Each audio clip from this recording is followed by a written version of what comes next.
Hi,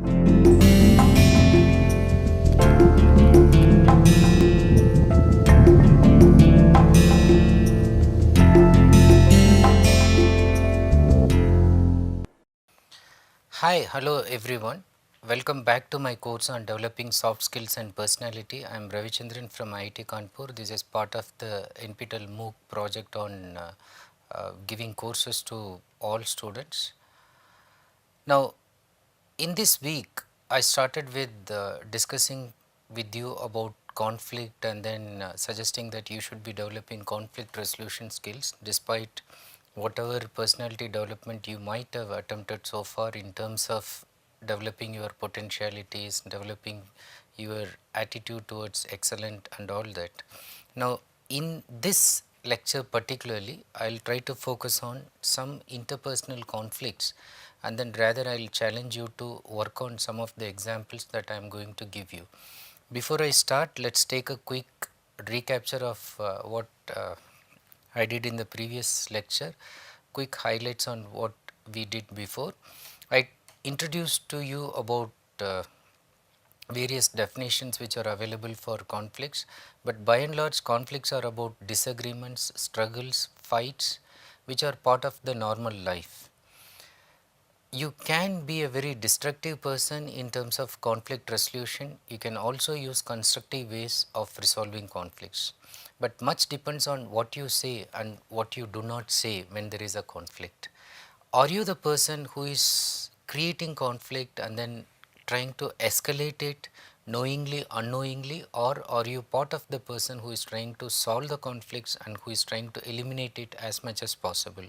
So, we had pros and cons in terms of escalating and eliminating. We discussed about that, and then towards end I said that there are three levels of conflict resolution. One is negotiation, the other one is mediation. Negotiation is two people sitting together and trying to sort it out by talking and discussing and brainstorming, but mediation is calling a third party mostly known to each other, and then the person is trying to mediate and then bring back the relationship back to the proper shape. In the last type, that is arbitration, you go to a third person again, but this person may not be known to you. It could be a politician, it could be a leader, it could be your boss, it could be a judge, it could be a person whom you believe that has the legal capacity to sort out your problem. So, usually you should go to the arbitrator only when it is necessary, otherwise you try to resolve conflicts by simple negotiation at a personal interpersonal level.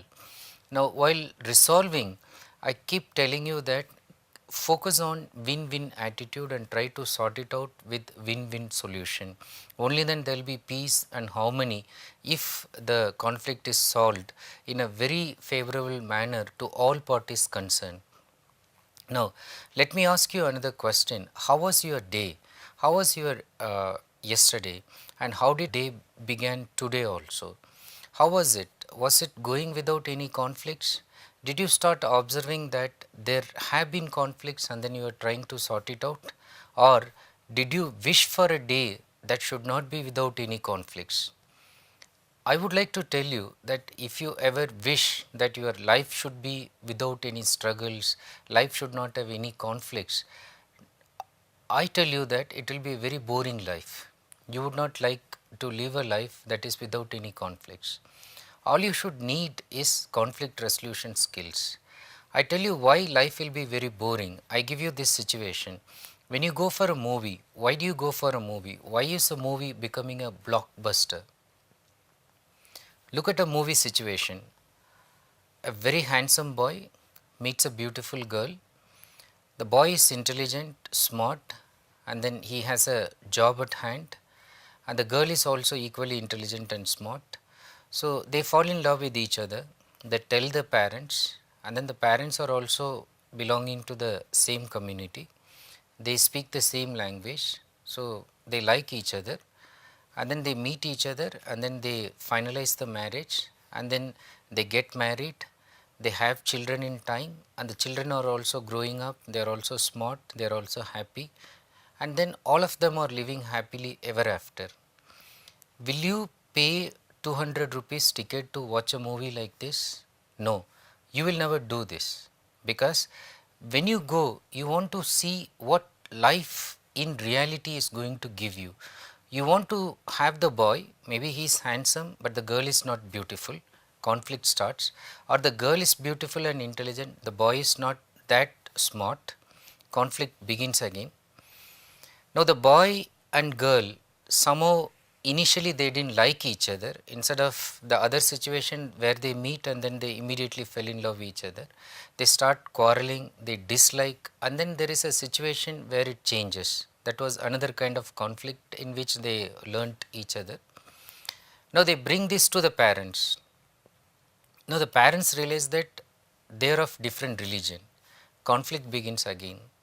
Now even if the parents are willing, now the religious community that is surrounding them is not allowing that these two kids should be allowed to get married.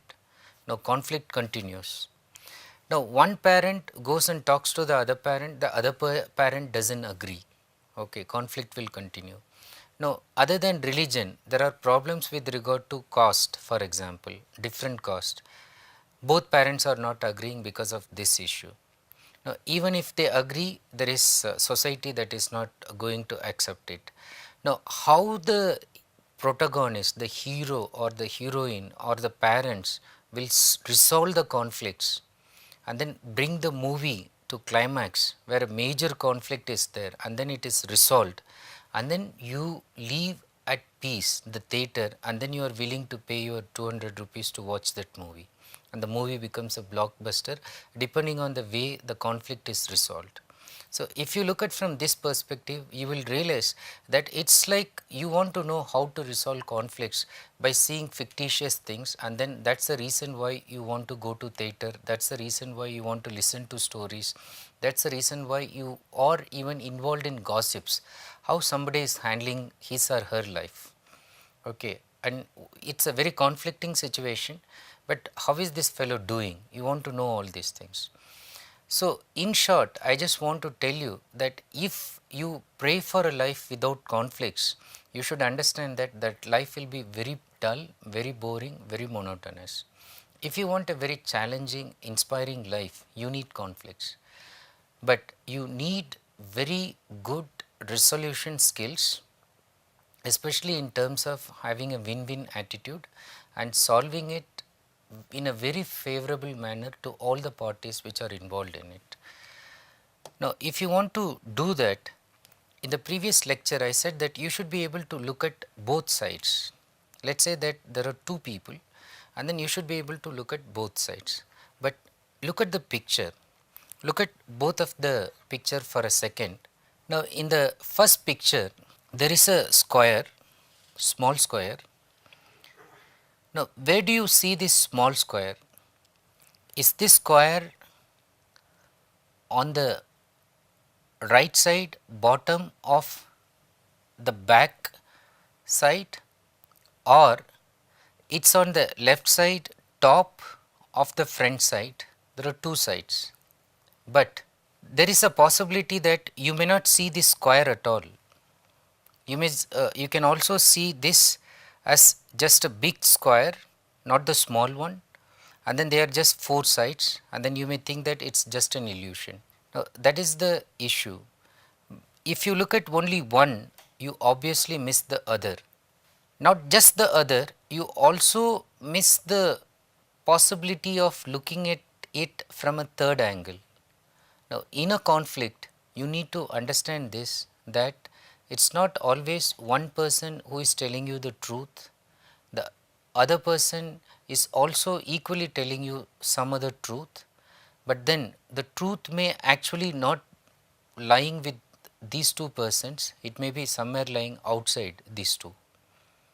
So if you happen to be there to resolve it, you need to listen to both and then resolve it. You should not jump into conclusions. Look at the next example. There is again just like this, it looks like there is a small circle here. Now, where do you see this? Is it in the first look in the front portion, and is it in the front side center, or is it on the back side somewhere in the bottom, where do you see this? As I said, like this, there is always two ways to look at the same thing, and then yet there may be a third way, sometimes fourth way. So we need to ascertain what kind of perspective we are taking before we try to resolve any conflicts. So look at both sides, but at the same time keep it with you that there might be a third side also. And then if you are going to be the mediator, look at the third possible option which can be favorable. And if you can brainstorm even with those involved parties, you may be able to look at many other pleasant sides. Now, having said this, let's look at some conflict resolution skills and the process by which you can use it. Before you want to resolve a conflict, especially interpersonal conflict, ideally you should choose a conducive environment, which means if the boss and the worker is fighting in the office, you better take them out, take them to the canteen, take them to the cafeteria, take them to a nearby restaurant. If the wife and husband are quarreling with each other, so invite them to your home. So this change in the environment where it's very pleasant, okay, so that is going to make a difference. The second thing is, if they are willing to talk, you can be part of it, or even the concerned parties, you can ask them to brainstorm. That is, you can ask them to come out with as many possible solutions as possible. Now, once they come out with the solutions, you just arrange them in terms of pros and cons, and then try to get the facts. Facts in the sense, instead of identifying who is right, who is wrong, just try to get the objective facts. What happened, who started first, who did what, which time, which preceded, which came later, so that you can ascertain who actually initiated it. Most of the times, as I said, there is one problem creator who might have actually initiated the entire conflict, inadvertently or even consciously, both are possible. Now, once you get the facts, if you are part of this, you should be able to do active or reflective listening. What is active or reflective listening? When you actively listen to a person, you are all eyes, all ears, and then you listen to the person without interrupting. If at all you say something, it is just to make the person continue with that. You can briefly summarize, you can briefly ask some questions which will make the person continue with the story, but not putting your ideas into the mouth of the other person, not you trying to speak all the time and not making the other person voice out his or her opinion. So, active listening is very important. Then the next important thing is focusing on the problem, not the person. So, who did what, who is responsible, why should you blame that person? So, that is not important, but now something has happened, a conflict is there, how can we resolve the conflict? So, that is very important. Now, once you understand this, if somebody is angry, okay, somebody is furious, now it is very important to diffuse or manage anger. Some of the suggestions I said in the previous one, if the person is raising the voice, you should not raise the voice, you should remain calm and collected, you should be very cool. Now, if the person is threatening, again you just be polite, you be very calm, you do not get provoked. Now, diffusing or even managing anger.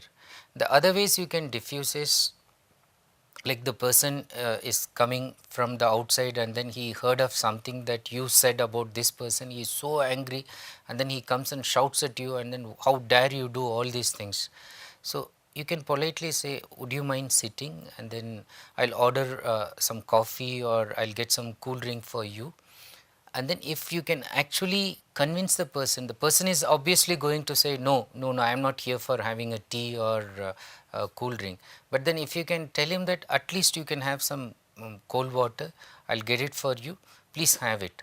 Now if you can make the person drink the water, so you have actually diffused the anger of the person. It's very difficult for people to continue anger for a prolonged time. Most of the times people who get angry, either they are short tempered or they have misunderstood the situation, and then it's coming impulsively. The blood is boiling because the mind thinks that, oh, somebody has done some gross injustice to you. Now you have to show the person the place. Okay. Now even this small gesture, that is the soft skill. When you give him a small cup of tea or a cool drink, and let us assume that by chance the cool drink is something that is this fellow's favorite, which is not able to say no, so he may take it.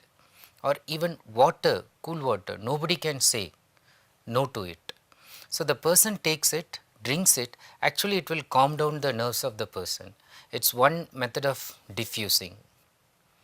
There are other ways, like just making the person sit, and then some if like you are somebody who is busy, so you can keep the person engaged in certain other activities, like some interesting program on TV or some music. So even in the waiting, the anger will slowly reduce for the person. Once you diffuse, manage anger, be sure that you avoid communication blockers.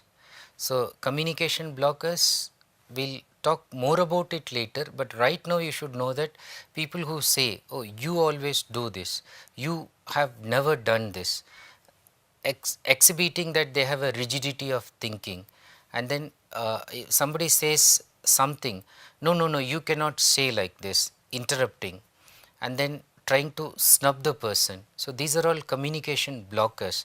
The person is not letting the other person come out spontaneously in communication.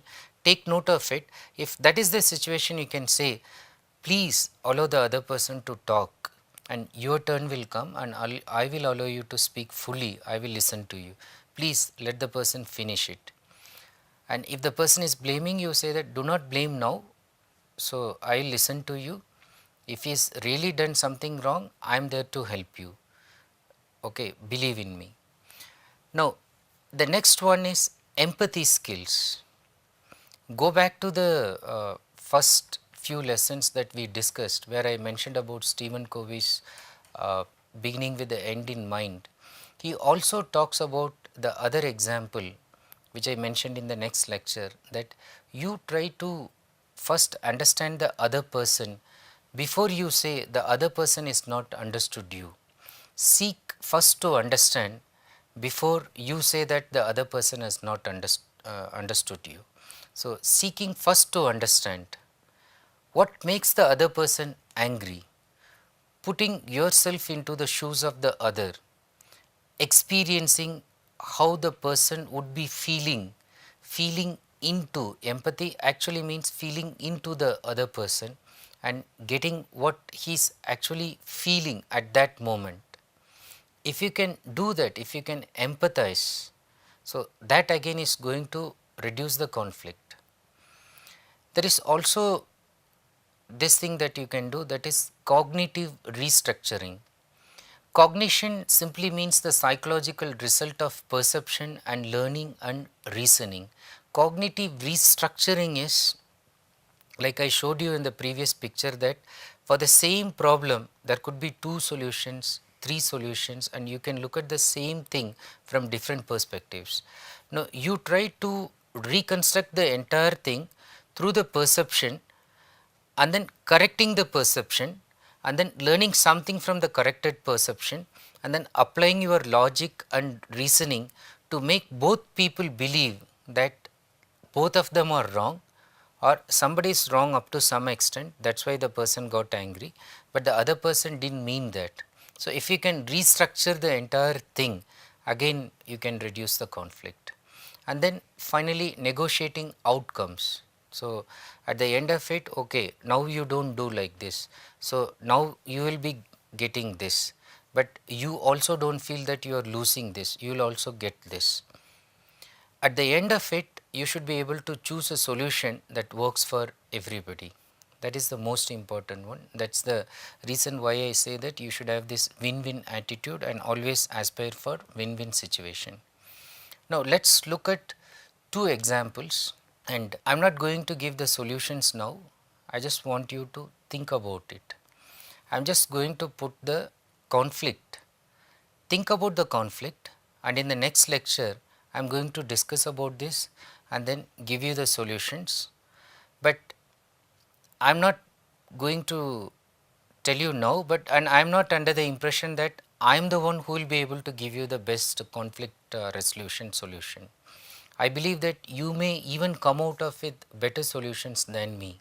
That is why I just want you to give the conflict now, think about it, discuss with your friends, and then discuss at your family, with your neighbors, friends, colleagues, and then see like how would you resolve this situation.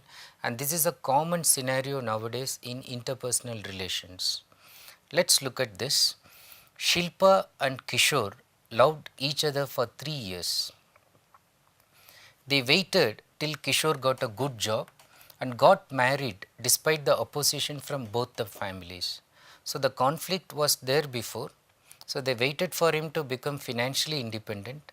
They resolved by opposing the family's wishes. So they got married. So the family opposed it, but they thought that they should be united. Now they were happy to move to Mumbai for Kishore's job. So they are going to a metropolitan city. Maybe the family is from a very remote background, maybe a village. So they didn't like the conservative mindset prevailing there.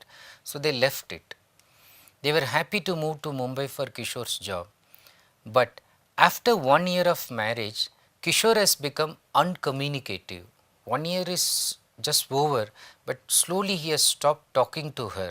That is what is meant by uncommunicative. He is not expressing his inner problems. What he is undergoing, he is not sharing. He comes home late from work and wants to be left alone in front of the TV to unwind. So whatever stress that is built up in the job, he just comes back home and he just wants to relax just by looking at TV. Now Shilpa feels excluded. They are the ones who have come away from the family living together, and now she feels cut off. Now this guy is not even sharing anything, not even talking to me, looking eye to eye. She realizes that Kishore has become self-centered and is unconcerned about her well-being. She thinks that he is not thinking about me. He lost his sensitivity towards me. Now here comes the major conflict. She has been wondering whether she should file for divorce. She has come to the stage of conflict where she is thinking that there is no point in living with this guy. Why not I go for divorce and make my life happy? Now you are there. I am giving you the role of the mediator. How would you stop Shilpa from filing for divorce and make Kishore communicative and caring? How would you do that? So let us assume that you are their neighbor and they trust you as their family friend. Okay, so you have already a good position. So you can, both people trust you and they think that you are an unbiased and unprejudiced person. Now how would you stop her to file for divorce and make Kishore communicative and caring? Think about this. Tell me in the forum that we keep discussing, you can tell me there like how you have thought of resolving this, and in the next lecture I will give my solutions. I will tell you the way I will try to sort out their problem. Let us look at the second scenario, again another conflicting situation. Again it is a very common scenario in Indian households nowadays.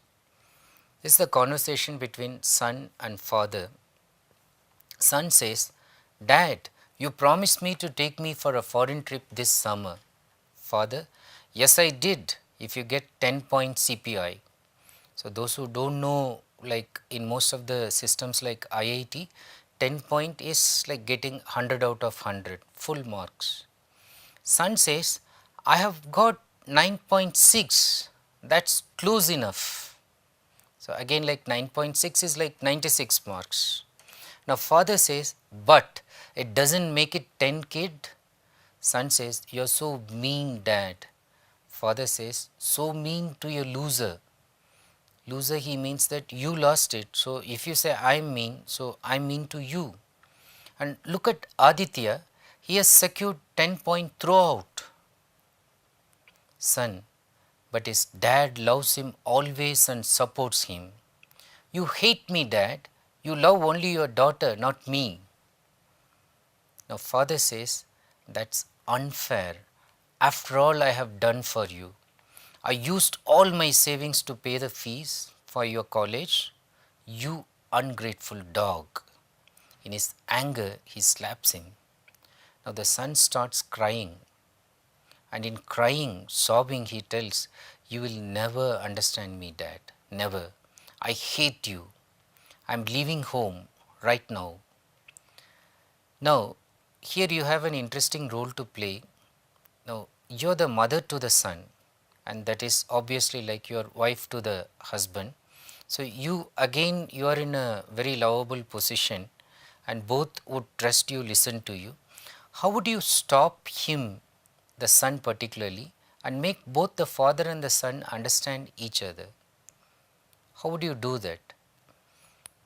Go back to the suggestions I have given, the process also I have suggested. Use those skills, do your homework, discuss in the forum, discuss with your friends, come out with solutions, and we'll discuss this in detail in the